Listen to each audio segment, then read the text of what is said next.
Voilà, donc nous bénissons le Seigneur pour chacun d'entre vous, donc présents devant la parole de Dieu. Nous allons encore aujourd'hui nous édifier les uns les autres sur notre très sainte foi. Et nous avons besoin évidemment donc d'encouragement, nous avons besoin de vraiment édification, ce qui veut dire fortification intérieure. Nous avons besoin de bâtir véritablement notre vie sur du roc solide et non pas sur du sable mouvant qui peut entraîner beaucoup de personnes très très loin, évidemment, donc du Seigneur. Et nous sommes donc dans l'étude de Samson, particulièrement donc ce message que l'on n'a pas pu finir en deux parties.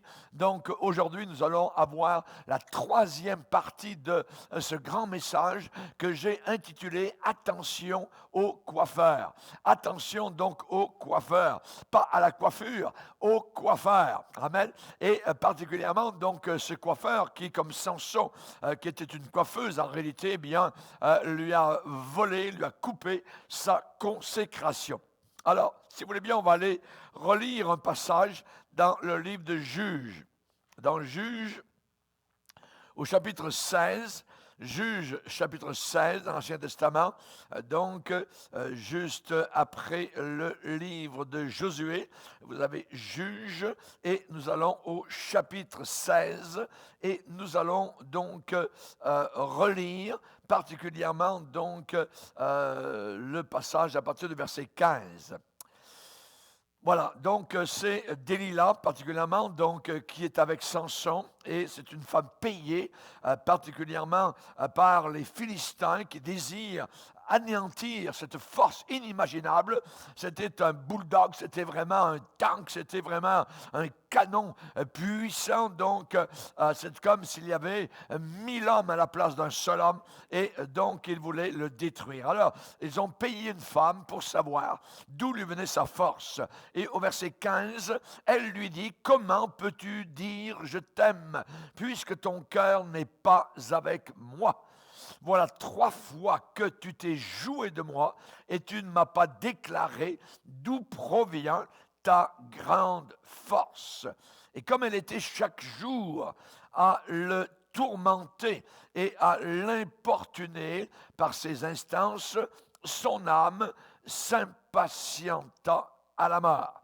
Il lui ouvrit tout son cœur et il lui dit, « Le rasoir n'a point passé sur ma tête, parce que je suis consacré à Dieu dès le ventre de ma mère.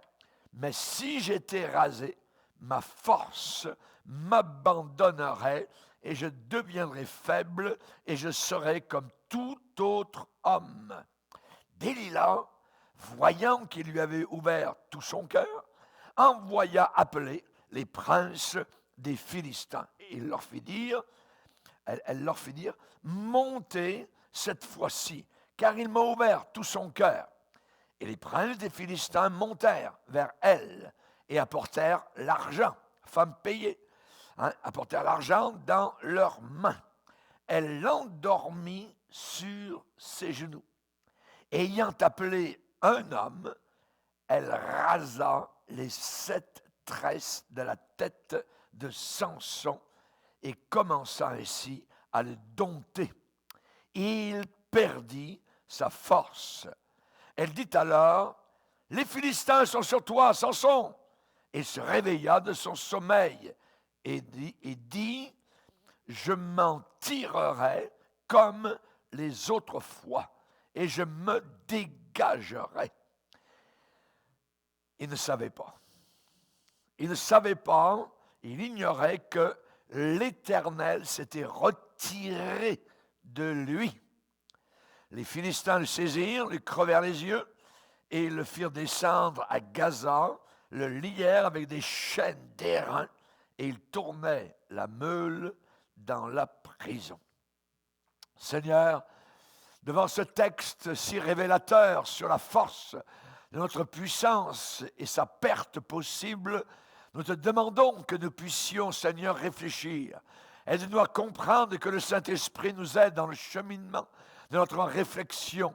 Descends, Seigneur, encore dans le soubassement de notre cœur, notre âme, que nous puissions comprendre, réaliser ce qui pourrait participer à notre chute.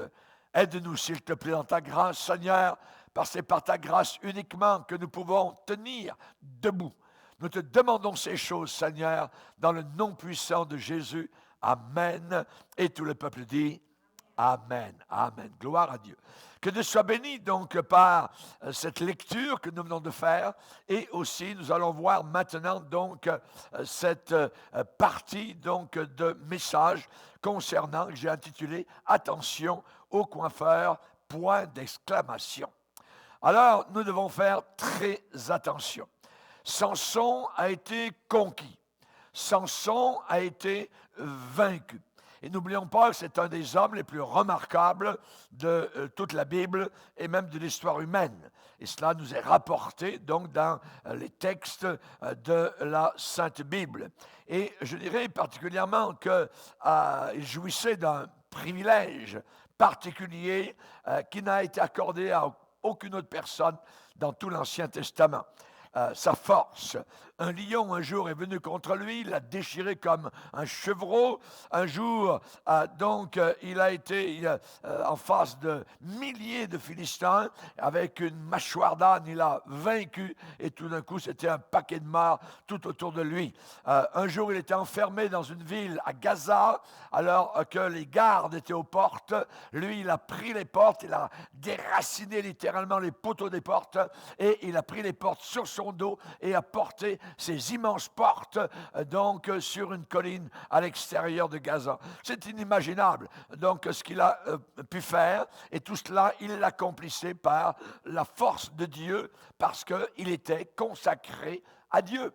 Mais le jour où, évidemment, sa consécration a commencé à descendre, et nous l'avons vu dans donc certains messages récents que vous avez pu donc écouter, et si vous ne les avez pas écoutés, il y en a deux autres donc qui ont précédé ce troisième. Écoutez-les, cela vous fera beaucoup de bien. Mais nous voyons qu'à la fin, eh bien, il a été dompté, il a perdu donc sa force parce qu'une femme l'a endormi sur ses genoux, a rasé ses 7 tresses, et elle a commencé ainsi à le dompter. Donc, nous voyons que ses cheveux étaient uniquement un symbole de sa puissance et de sa force extérieure. Et qui pourra dire la force d'un homme consacré totalement donc à son Dieu. Et si vous êtes consacré à Dieu, Dieu est capable évidemment de vous utiliser selon la mesure que le Seigneur a prévue pour chacun d'entre vous. Nous avons vu évidemment donc que cet homme avait un secret. Le secret de sa force, eh bien, procédait de sa consécration. Et on voit que lorsque le rasoir de l'orgueil a passé sur lui-même, il a dit « je m'en sortirai comme auparavant », eh bien, il n'en est pas sorti parce qu'il était trop orgueilleux. Ensuite, lorsque le rasoir de la suffisance personnelle, alors que Satan a rasé littéralement donc ses tresses, eh bien, il a été lié et il a perdu donc sa force. N'oublions pas que Satan se déguise en ange de lumière. Toujours, il vient parfois avec un très très beau sourire, et tout cela évidemment c'est pour la perte de ceux qui l'écoutent et de ceux qui se soumettent à cette puissance luciférique. Et là aujourd'hui nous arrivons donc, je dirais particulièrement un autre élément, le rasoir donc de l'égoïsme, et nous en avons vu une partie donc l'autre jour, et j'aimerais donc aller aujourd'hui un peu plus loin et particulièrement donc vous parler de ce rasoir. Des gens qui pensent que comme Samson a pensé à lui-même, à un moment donné donc il n'a plus pensé à Dieu, il n'a pas pensé à l'œuvre de Dieu, il a commencé à penser à lui-même. Et là c'est un danger, je dirais encore plus palpable et évident. lorsqu'un homme qui auparavant était consacré totalement au Seigneur, mais tranquillement, petit à petit, dans le goutte à goutte, eh bien, on sait qu'un goutte à goutte et qui tombe d'en haut de quelque part peut, à un moment donné, faire tomber une muraille totalement, et pourtant c'était juste du goutte à goutte. Et là, on voit que quand un homme consacré commence à changer le but de sa vie et commence à vivre pour lui-même, à ce moment-là, qu'est-ce qu'il se passe? Eh bien, il commence à descendre. Il commence à descendre. Il vit pour lui-même et le rasoir, avec la lame effilée et aiguisée, très tranchante, coupe tout nettement donc sa consécration.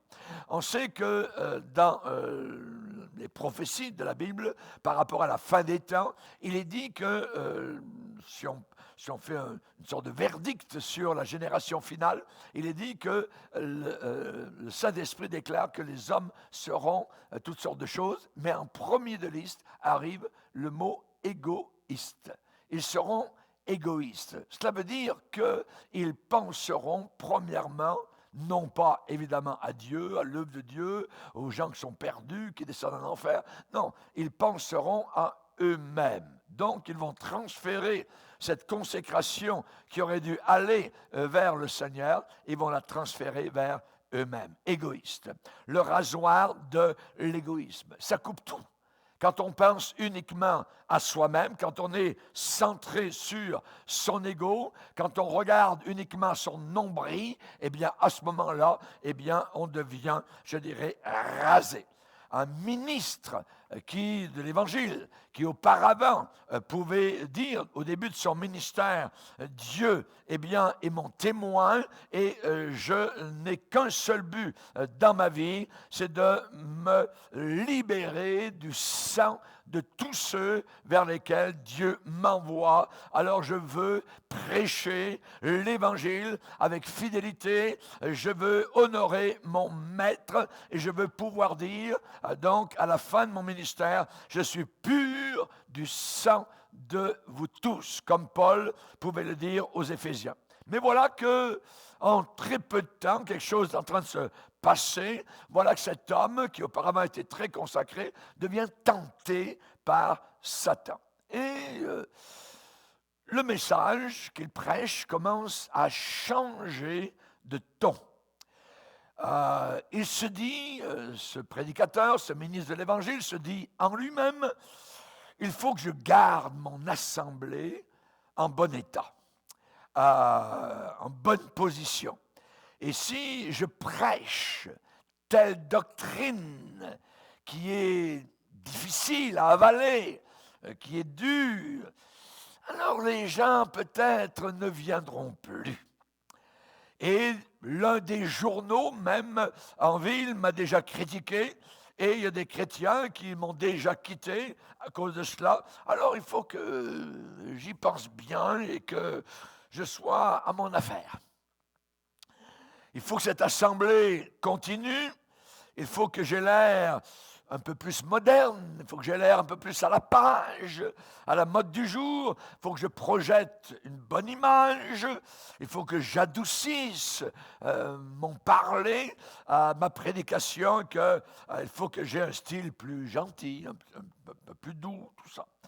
Et si je prêche les vieilles doctrines qui sont difficiles parfois, eh bien, il va y avoir des gens qui vont quitter l'Assemblée. Alors, je vais commencer peut-être à prêcher ce que j'entends autour, l'une de ces nouvelles doctrines que les gens semblent beaucoup aimer. L'évangile de prospérité, l'évangile de l'estime de soi-même, ça va me regaillardir, tout ça. Ainsi, je vais garder ma popularité à un haut niveau, ma cote d'estime. Qu'adviendrait-il de moi si je reste avec le vieil évangile Sinon, je vais descendre avec ce vieil évangile. Et les gens vont dire, oh, il est monté en flèche comme un missile, mais il est redescendu comme une branche sèche dans la poussière. N'importe quoi. Alors, il faut que je veille à moi-même. Ouais. Ça, c'est dangereux. Ça, c'est le rasoir qui commence à faire clic, clic, clic. Vous voyez, de la consécration. Quand un homme commence à se demander ce que les autres pensent de lui, il est déjà fini. Il est fini. L'apôtre Paul va dire, si je voulais plaire aux hommes, je ne pourrais pas être un serviteur de Dieu. Éliou, qui était un jeune homme, rappelez-vous, dans le livre de Job, qui s'est tu jusqu'à la fin, quand les trois amis ont parlé, tout ça, il n'a rien dit, il a laissé parler les anciens. Et puis à la fin, finalement, il a dit, bien, OK, vous avez parlé, moi aussi j'aimerais dire quelques mots. Et donc, il dit à mon tour, je veux répondre, je veux dire aussi ce que je pense. Je suis plein de paroles. Il dit, je vais parler pour respirer à l'aise et j'ouvrirai mes lèvres. Je n'aurai pas égard à l'apparence et je ne flatterai personne parce que je ne sais pas flatter. Mon Créateur m'enlèverait bien vite. Quand un prédicateur commence uniquement à vouloir flatter donc ces personnes, il est déjà sur la descente. C'est le go down, voyez. Et on sait particulièrement que lorsque les hommes de Dieu ont été appelés de Dieu, ces hommes-là se sont tenus au message de Dieu. Noé n'a pas changé son message. Abel n'a pas changé son message. Michée n'a pas changé son message. Il a déclaré, on lui a dit, il y a des centaines d'hommes de Dieu qui ont dit cela. Toi aussi, on t'a fait venir. C'est mieux de dire comme les autres. Et l'autre a dit, l'homme de Dieu dit, je dirai ce que Dieu me dira de dire. Voyez? Ça, c'est un homme de Dieu. Voyez? Et Jean-Baptiste, qui lui aussi n'avait pas sa langue dans ses poches, a déclaré donc la vérité. Jésus a dit de lui, de Jean-Baptiste, Jean-Baptiste était la lampe qui brûle et qui éclaire, qui brûle et qui luit. Voyez, un homme de Dieu va dire la vérité. Il va dire la vérité. Il ne prendra pas des contours, des détours, des shortcuts. Absolument pas. Il va dire exactement ce que Dieu lui a ordonné de déclarer. Même s'il descend dans la boue, comme Jérémie, donc, qui a été enfoncé dans un puits parce qu'on ne voulait plus l'entendre, ces hommes restent fidèles à leur message. L'apôtre Paul a dit mon évangile pour lequel je souffre jusqu'à être lié comme un malfaiteur. Est-ce que Paul était malfaiteur? Absolument pas, mais son évangile pouvait le faire considérer aux yeux des gens comme étant quelqu'un de pas très gentil. Et pourtant, il était très gentil et pourtant, il était très fidèle au Seigneur. Chers amis, si un homme, un prédicateur aujourd'hui, pouvait dire j'ai un message à apporter, qu'il l'écoute, que les gens l'écoutent ou que les gens ne l'écoutent pas, je vais le prêcher exactement comme Dieu l'a mis dans ma bouche. Je ne changerai pas un point de i, je n'enlèverai pas une barre de thé pour tout l'or du monde, même pour l'homme le plus riche au monde, même pour la personne la plus influente donc au monde. Je ne chercherai pas à avoir l'assemblée la plus puissante, ni être le prédicateur le plus reconnu, le plus adulé. Absolument pas. Ce que je veux, c'est être l'homme de Dieu jusqu'à la fin. Amen. Alors, à ce moment-là, cet homme est fort et cet homme est puissant. Cet homme ne permet pas au jugement humain de l'ébranler, de le secouer et de le faire changer ou de lui faire même transformer son message. Lui ne sera pas ébranlé, mais lui va ébranler les autres et il peut ébranler le monde. Maintenant, si cet homme se détourne et pense à son assemblée pour la garder moderne, comment il peut essayer de garder à la mode du jour, à la mode religieuse, hein, à la mode écuménique, hein, tous ces gens-là, et dire à ces gens, eh bien, nous avons essayé de faire en sorte que pour vous, vous ayez une église pour vous, une église pour aujourd'hui, une église moderne, une église comme vous la voulez, une église comme vous la désirez. Cet homme est déjà fini. Cet homme n'aura pas, je dirais, l'approbation de Dieu. On va dire à cet homme, « Hey, Samson, regarde, regarde, pendant ton sommeil, tes tresses ont été clic, clic, clic, rasées, coupées, tondues. Que vas-tu faire maintenant? Que vas-tu faire? Tu penses t'en tirer comme autrefois. Tu penses te dégager. Rappelons-nous ce que Samson avait dit. Je me dégagerai comme auparavant. Hein, je m'en tirerai. Hein, je m'en tirerai comme les autres fois. Je me dégagerai. Il ne savait pas. C'est terrible de ne pas savoir. C'est ce que le Seigneur a dit à l'église de Laodicée. Tu ne sais pas. Cette église de la fin des temps disait, je suis riche, je me suis enrichi, hein, j'ai gagné l'honneur de la ville, de monsieur le maire, de monsieur le président, de ceci, de ça. Hein. Tu ne sais pas que tu es pauvre, aveugle et nu. Voyez. Et là, je te conseille de. Et j'aimerais évidemment donc peut-être parler à certains Samsons qui m'écoutent aujourd'hui. Eh bien, je dirais à ce Samson-là, eh bien, cette femme, Delilah, t'a détruite. Savez-vous ce que Delilah veut dire dans l'étymologie hébraïque? Ce mot, ce nom propre, veut dire la fille de la nuit. La fille de la nuit, voyez. Et c'est terrible, et c'est terrible. Samson, regarde aujourd'hui. Mais tu ne peux même pas regarder, tes yeux sont crevés. Ton confort t'a été ôté. Tu n'es plus en train de te rouler dans le lit de la fornication. Tu es en train de tourner à la meule. Tu es un âne. Tu fais le travail d'un âne. Ton ministère t'a été ôté. Comme un âne, tu es en train de tourner en rond continuellement pour écraser le blé dans une prison. Et après cela, tu n'auras aucune paix et aucun repos. Maintenant, supposons que cet homme prend un autre chemin et dise, il faut que je me ramasse un peu de richesse. Il faut que je me ramasse un peu de promotion, un peu d'avancement. Il faut un peu que je veille sur moi-même. Voyez? Il faut que je mette de belles petites plumes dans mon petit nid. Oui, c'est ça qui doit maintenant devenir, je pense, le but de ma vie. Si cet homme dit ça, eh bien, je ne parle pas ici seulement pour ceux qui sont dans le ministère, je parle à tous ceux qui sont supposément consacrés à Dieu.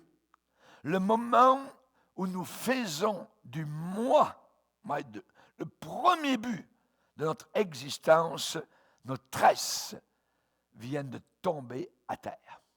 Notre force spirituelle vient de s'en aller. Et l'Éternel va commencer à parler et va déclarer, j'ai donné la force à cet homme, mais non pas pour qu'il s'en serve pour lui-même. Je l'ai élevé à une position de hauteur, mais non pas pour qu'il s'en revête avec gloire personnelle. Je l'ai placé là pour qu'il voie à ma cause, pour qu'il voie à mes affaires, pour qu'il voie à mon évangile, à mes intérêts, dit le Seigneur. Mais s'il ne fait pas cela, alors la descente, certainement, il prendra. C'est la descente. La descente glissante et savonneuse. Si Dieu vous fait prospérer dans ce monde et que vous obteniez un certain degré d'élévation et que vous disiez, me voici, je vais veiller à mes intérêts. J'ai déjà, c'est vrai, dans le passé, servi l'Église de Jésus-Christ, mais maintenant, je vais veiller un peu sur moi-même. savez, la nature humaine dit, viens par ici. Et tu dois veiller à ta famille. Hein? La nature humaine dit ça. Très bien. Faites cela et vous êtes un homme fini, un homme ruiné, un homme disqualifié. Pourquoi? Parce que le Seigneur dit, cherchez premièrement, le royaume de Dieu et sa justice, et le reste vous sera donné par surcroît. Si vous gardez votre œil en bon état, a dit Jésus, tout le corps sera éclairé. L'œil en bon état. Et l'œil de Samson était déjà un œil sale, un œil voilé, qui est devenu un œil crevé. Jésus a dit, si quelqu'un aime, on parle d'amour, on parle d'aimer qui? Si quelqu'un aime son père, bravo, c'est normal d'aimer son père. Aime sa mère, très bien. Aimer sa maman, il faut aimer nos parents. Mais le Seigneur ne dit pas cela. Il dit, celui qui aime son père ou sa mère plus que moi n'est pas digne de moi. N'est pas digne de moi. Et celui qui aime son fils ou sa fille plus que moi n'est pas digne de moi. Ici, nous avons des paroles très fortes du Seigneur. Le Seigneur désire que nous aimions nos enfants, que nous aimions nos parents, que nous aimions papa, maman, ainsi de suite. Il n'y a pas de problème. Dieu demande, Dieu n'a jamais dit de haïr ses parents. Mais il va dire celui qui aime sa parenté, ses parents, plus que moi. Dieu demande un amour au-dessus de tous les autres amours. Premièrement, le Seigneur. Ça veut dire, veille premièrement sur ta consécration. Ressens quoi? Ressens que tu es toujours complètement consacré à Dieu et à Dieu seul. Il faut que tu le ressentes. Si tu ne le ressens plus, tu es en danger. Tu es sur la pente glissante et c'est très dangereux. Commence à avoir 2 mètres que tu sers, commence à avoir 2 buts, qu'est-ce qui va arriver? Tu ne serviras aucun des 2. Jésus a dit, nul ne peut servir 2 maîtres à la fois. C'est impossible. Impossible. Donc, c'est le Seigneur encore qui doit venir en premier. Si tu sers 2 buts à la fois, tu ne prospéreras pas ni dans ce monde, ni dans le monde à venir. L'œil de Samson était en mauvais état, tout son corps était dans les ténèbres. La lumière qui était en lui était devenue, s'était transformée en ténèbres. Et Jésus a dit, combien ces ténèbres seront grandes. Et je dirais que le rasoir qui est passé sur la tête de Samson, symbolisant sa consécration, le rasoir de la convoitise sexuelle, est un rasoir très affilé. Nous vivons dans un monde, je dirais aujourd'hui, de pornographie, un monde sale. Nous sommes en train de marcher dans la boue de partout. On nous enferme dans une prison de saleté. Et nous avons besoin de résister à ce courant. Voyez, il est dit que cette femme-là, Delilah, la fille de la nuit, eh bien, elle l'endormit sur ses genoux. Il n'y a rien de pire qu'une sentinelle qui est endormie. La sentinelle endormie est dangereuse, même parce qu'elle ne sonne plus l'alerte, elle ne fait plus son travail, et Samson, ici, est endormi. Et il n'est pas endormi dans le bon lieu, et cette femme-là va lui dire particulièrement, donc, elle était chaque jour à le tourmenter et à l'importuner par ses instances. Elle n'aurait jamais chaque jour importuné Samson si Samson n'avait pas été chaque jour avec elle. C'est là qu'était le problème. Sa convoitise sexuelle. Et ses tresses furent coupées. Elle l'endormit sur ses genoux, elle rasa les 7 tresses de la tête de Samson, et elle commença ainsi à le dompter. Il perdit sa force. C'est terrible. Dans ces 4 mots, il y a, je dirais, des pertes inimaginables, pas seulement pour Samson, mais d'autres personnes qui, au travers des siècles, ont perdu. Il perdit sa force. Et j'ai vu cela arriver plusieurs fois dans mes 50 années de ministère. Et peut-être vous aussi, vous l'avez vu. Vous dites, c'était merveilleux, il parlait comme un ange. C'était formidable d'être assis aux pieds de cet homme-là, de ce pasteur. Nombreux étaient ceux qui le regardaient. Nous étions tous accrochés à ses lèvres. Il semblait prêcher la bonne doctrine. Il était zélé dans ses manières. Puis, un jour, je l'ai vu se détourner. Oh!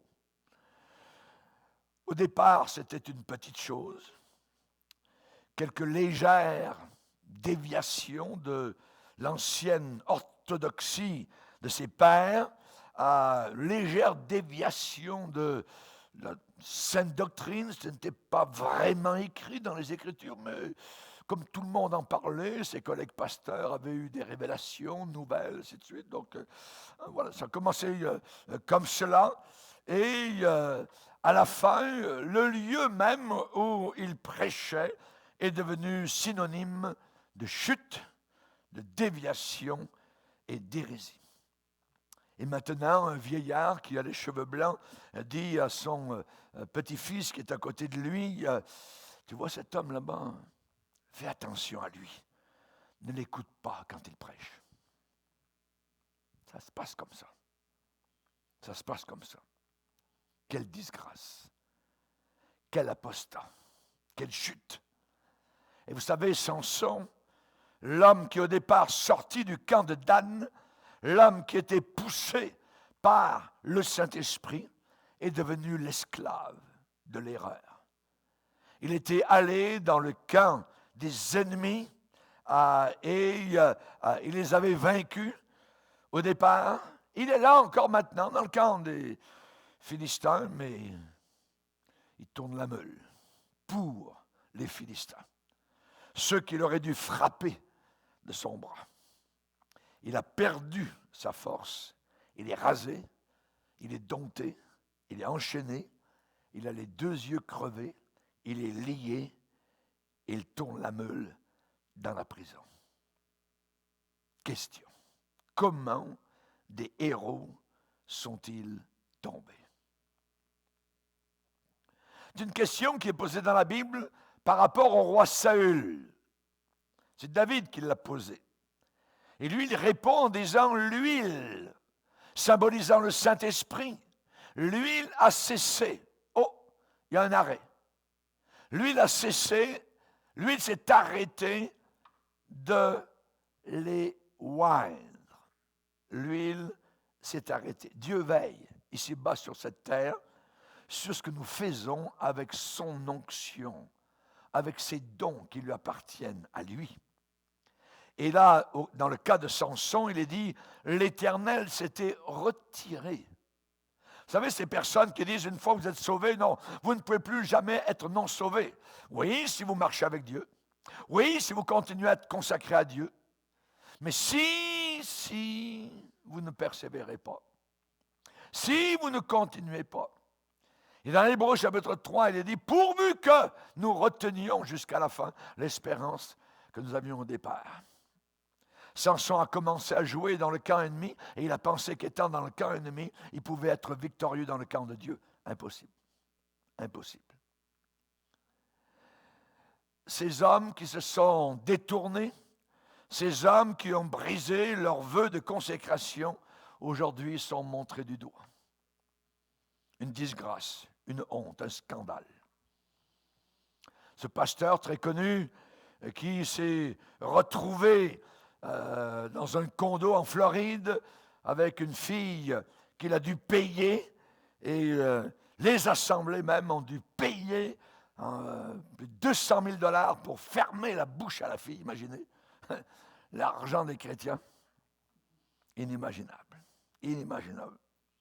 Rappelez toujours, ce téléévangéliste arriva un dimanche matin avec un visage cadavérique, les joues creuses, et disant devant le monde entier ce qu'il avait fait. C'était abominable. L'homme était dévasté. L'homme n'a plus jamais été à la hauteur de ce qu'il était auparavant. C'était fini. Ceux qui se sont détournés. Ce sont quelques exemples, je pourrais vous en dire d'autres.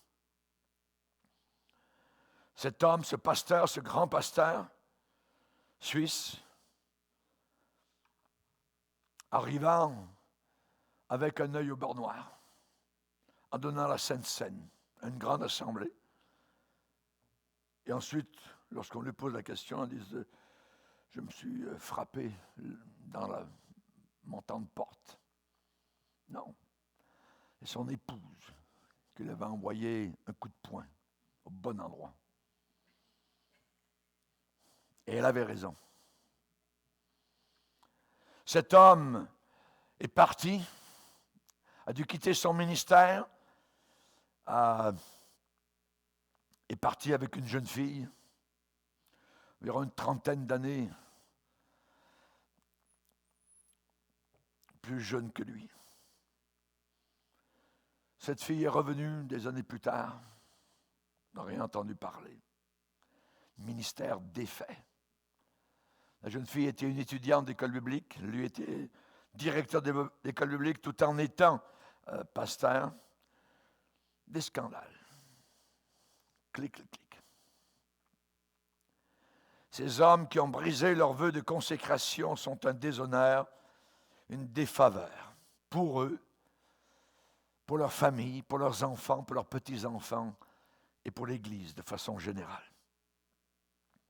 Vous qui m'écoutez, vous qui êtes des fidèles, soldats et soldates de Jésus-Christ, soldats de la croix, vous avez vu des hommes qui se sont tenus dans vos rangs comme des vaillants guerriers de la croix, et vous les avez vus aussi s'en aller, sortir des rangs, déserter, et regagner le camp des Philistins, les Démas, qui ont préféré les lumières de Thessalonique aux prisons et aux souffrances qui accompagnaient l'apôtre Paul, les Saül, qui se retrouvent avec les sorciers et les sorcières à Endor, et qui se tuent, se suicident eux-mêmes. La Bible dit dans 1 Jean 2, 19, ils sont sortis du milieu de nous. C'est terrible de sortir du milieu des chrétiens. Ils sont sortis du milieu de nous, mais ils n'étaient pas des nôtres. Car s'ils avaient été des nôtres, ils seraient restés avec nous. Mais cela est évident que tous ne sont pas des nôtres. La Bible dit que nous ne sommes pas de ceux qui se retirent pour se perdre. On peut se retirer pour l'enfer, se perdre, si nous le désirons, après avoir été sauvés véritablement. Vous en avez vu peut-être certains, comme le pauvre Samson, descendre dans leur tombeau, les yeux crevés, sans aucun repos et sans paix. Vous en avez vu descendre dans leur tombeau avec les pieds de leur inutilité maintenant liés avec des chaînes de bronze et des reins. Vous en avez vu descendre dans leur tombeau avec les bras qui n'ont plus aucune force, qui ont perdu toute puissance spirituelle. J'aimerais vous poser quelques questions. Quelqu'un parmi vous veut-il être rétrograde? Quelqu'un parmi vous veut-il être un rebelle? Quelqu'un parmi vous souhaite-t-il trahir la sainte profession chrétienne? Qui parmi vous aujourd'hui dit aimer Jésus, mais désire en même temps être un apostat. Voudriez-vous, comme David l'a fait, commettre un aussi grand péché? Voudriez-vous, comme Lot, être totalement saoul et tomber dans la convoitise et coucher avec vos propres filles? Voudriez-vous, comme Sédécias, voir vos fils et vos filles tués sous vos propres yeux? Et après cette dernière vision, avoir vos deux yeux à vous crevés. Et tout ce qui reste dans votre tête, c'est vos enfants qui viennent d'être torturés. Non, je sais ce que vous dites au fond de votre cœur. Que dites-vous? Seigneur, que mon sentier soit comme l'envol de l'aigle. Laisse-moi m'envoler vers les hauteurs, Seigneur, vers le ciel, vers le soleil, vers les étoiles, sans jamais me détourner. Oh Seigneur, donne-moi ta force et ta grâce pour te servir comme Caleb jusqu'à la fin avec un cœur intègre. Que jusqu'à la fin de mes jours, ma course, mon sentier, soit comme la lumière resplendissante dont l'éclat va croissant jusqu'au jour de gloire, jusqu'au jour parfait. Je sais que c'est votre désir le plus profond. Comment ce désir pourra-t-il s'accomplir? 1. Veillez bien à votre consécration. Est-elle vraiment sincère? Regardez-y. Deuxièmement, ensuite, regardez au Saint-Esprit et suppliez-le de vous donner chaque jour la grâce. La grâce. Le Seigneur a dit à Paul, ma grâce te suffit. On a besoin de la grâce de Dieu chaque jour, comme le peuple d'Israël avait besoin de la manne chaque jour. Il faut absolument recevoir votre nourriture journalière d'en haut. Les bontés de l'Éternel doivent dans ta vie se renouveler chaque matin. Chaque matin. Pas chaque semaine, pas chaque mois, pas chaque année. Chaque matin. Alléluia. Rappelez-vous, tout cela est donné non parce que la grâce est en vous. Non, la Bible dit la grâce qui est en Jésus-Christ. C'est à cause de la grâce qui est en Jésus-Christ. Elle doit vous être donnée heure après heure. Et elle vous aidera à tenir ferme après avoir tout surmonté. À la fin, vous serez couronné comme ayant été un fidèle. Un fidèle, c'est un fidèle. Persévérez jusqu'à la fin. Et je vous demanderai, en terminant ce message, vos propres prières pour que je puisse moi-même être gardé fidèle à mon Seigneur. Et d'un autre côté, je vais moi aussi offrir mes prières les plus ferventes pour que vous puissiez le servir tant qu'il vous prête souffle de vie. Et quand votre voix se perdra dans la mort, vous puissiez au travers d'une immortalité sans fin le louer, le bénir dans les accords les plus forts et les plus doux. Seigneur, qu'ici-bas, je puisse t'aimer jusque dans la mort, à l'heure suprême du dernier effort, lorsque ma voix expirante ne se fera plus entendre. Alors, mes frères et mes sœurs, sachez que je suis en train de chanter. Je t'aime, ô Jésus. Je t'aime, ô Jésus. Pour vous, et je ne terminerai pas ce message sans adresser un mot aux Philistins.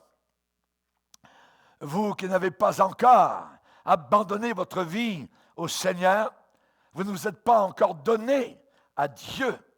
Pour vous, eh bien, vous n'êtes pas du tout consacré à Dieu. Et je peux seulement vous parler comme à des Philistins. Et vous avertir qu'un jour viendra où le peuple de Dieu sera vengé des Philistins. Il se peut qu'un jour vous soyez rassemblés sur le toit de vos plaisirs. Ah oui, jouissant d'une très bonne santé. Il se peut qu'un jour vous soyez en plein festival, plein de force. Mais attention, il y a un Samson. Ce Samson s'appelle la mort, qui va pousser et faire tomber les 2 colonnes de votre temple, de votre tente, de votre corps, de votre maison d'argile qui est dédiée, consacrée à Dagon. Ça commence avec la même lettre qu'avec diable. Votre maison, votre temple est bâti sur du sable. Et vous devrez tomber et être détruit. Et alors, grande sera votre ruine. Aujourd'hui, que Dieu vous donne la grâce d'être consacré à Jésus-Christ, pour que, vivant ou mort, vous puissiez vous réjouir en lui et partager avec lui la gloire du Père. Que Dieu vous garde et que Dieu vous bénisse. Baissons nos têtes et prions le Seigneur. Mon Jésus, je t'aime et je te sais à moi. Il existe un charme extrême qui me retient à toi. Que vous puissiez dire, les plaisirs du monde ne m'attirent plus. Mais Seigneur, c'est ton amour qui maintenant m'inonde. Je t'aime, ô Jésus. Je t'aime parce que tu m'as sauvé, parce que tu t'es offert toi-même.